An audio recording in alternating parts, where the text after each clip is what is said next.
आमदार मंडळी अनेकदा आपली कामं करण्यासाठी अधिकाऱ्यांना दमात घेतात हे आपल्याला माहिती आहे। पण आता ज्या आमदाराची बातमी आम्ही तुम्हाला दाखवणार आहोत त्यानं तर थेट राज्य उत्पादन शुल्क कार्यालयाला धमकावलंय। बातमीतला खरा धक्का पुढेच आहे। त्यानं या कार्यालयात फोन करून दारूचे 100 बॉक्स मागवले, ज्यात 50 बॉक्स बियर आणि 50 बॉक्स व्हिस्की हवी होती। थेट उत्पादन शुल्क खात्यालाच दम देणारे हे आहेत भाजपचे डहाणूतले आमदार पास्कल धनारे। धनारे फक्त दारू मागून थांबले नाहीत, तर त्यांनी मला ही दारू मदत म्हणून नाही तर खंडणी म्हणून हवे असा दमच अधिकाऱ्याला भरला।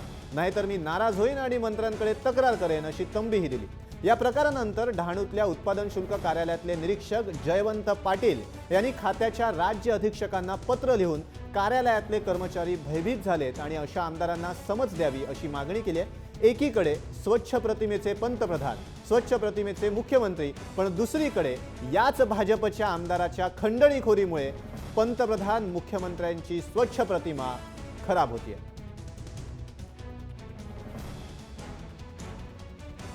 या संदर्भात अधिक जाणून घेऊयात पालघरचे आपले प्रतिनिधी राहुल पाटील यांच्याकडे।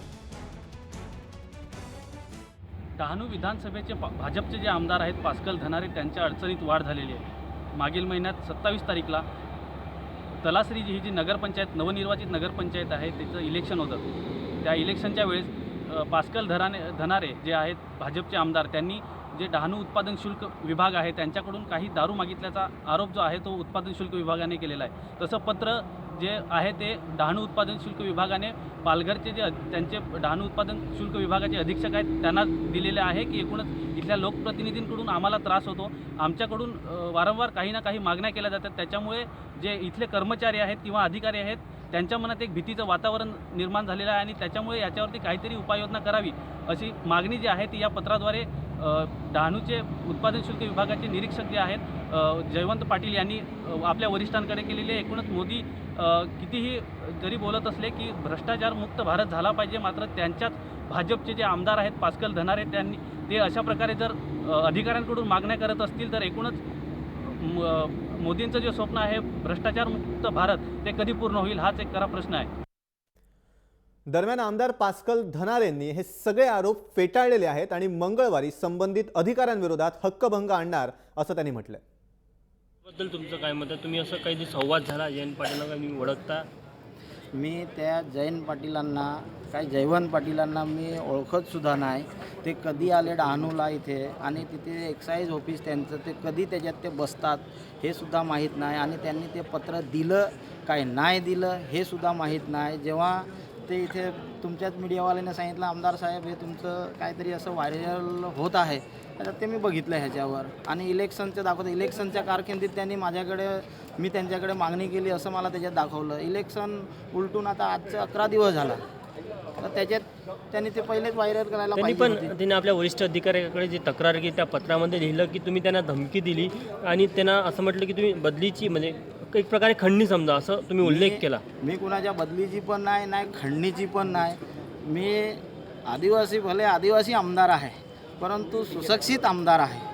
मी अधिकाऱ्यांविषयी सहानुभूती ठेवलेली आहे। अधिकाऱ्यांची मी कधी असा ह्याच्याने धमकीने हे ते आजपर्यंत मी वागलेलो नाही। तुम्ही त्या अधिकाऱ्यांना कधी नाव ऐकलं, कधी तुमचं बोलणं झालं? मी तो अधिकाऱ्यांची कधीच बोलणं नाही झालेलं। अधिकाऱ्यांविषयी सुद्धा त्यांच्याशी बोलणं झाले असेल तर त्याचे रेकॉर्डिंग चेक करा आणि माझे रेकॉर्डिंग चेक करा।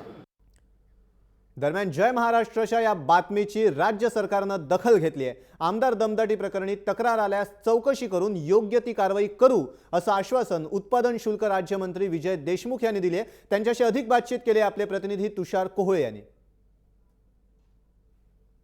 आपल्यासोबत राज्य उत्पादन शुल्क विभागाचे राज्यमंत्री विजय देशमुख सर आहे। देशमुख सर काय सांगाल?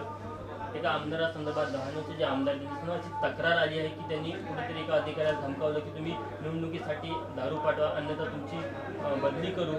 कितपत उचित निर्णय वाटतो हा सगळा म्हणजे अशा प्रकारे धमकावणं, आणि जर का ही तक्रार सत्य असेल तर काय कारवाई होऊ शकते? अशी काय तक्रार आमच्यापर्यंत अजूनपर्यंत कुठल्या अधिकाऱ्यांनी केलं नाही। जर का केलं तर त्याच्यावर योग्य तो चौकशी करण्यात येईल आणि कारवाई करण्यात येईल। मला असं वाटत नाही की आमदारांनी असं मागणी केलं असेल।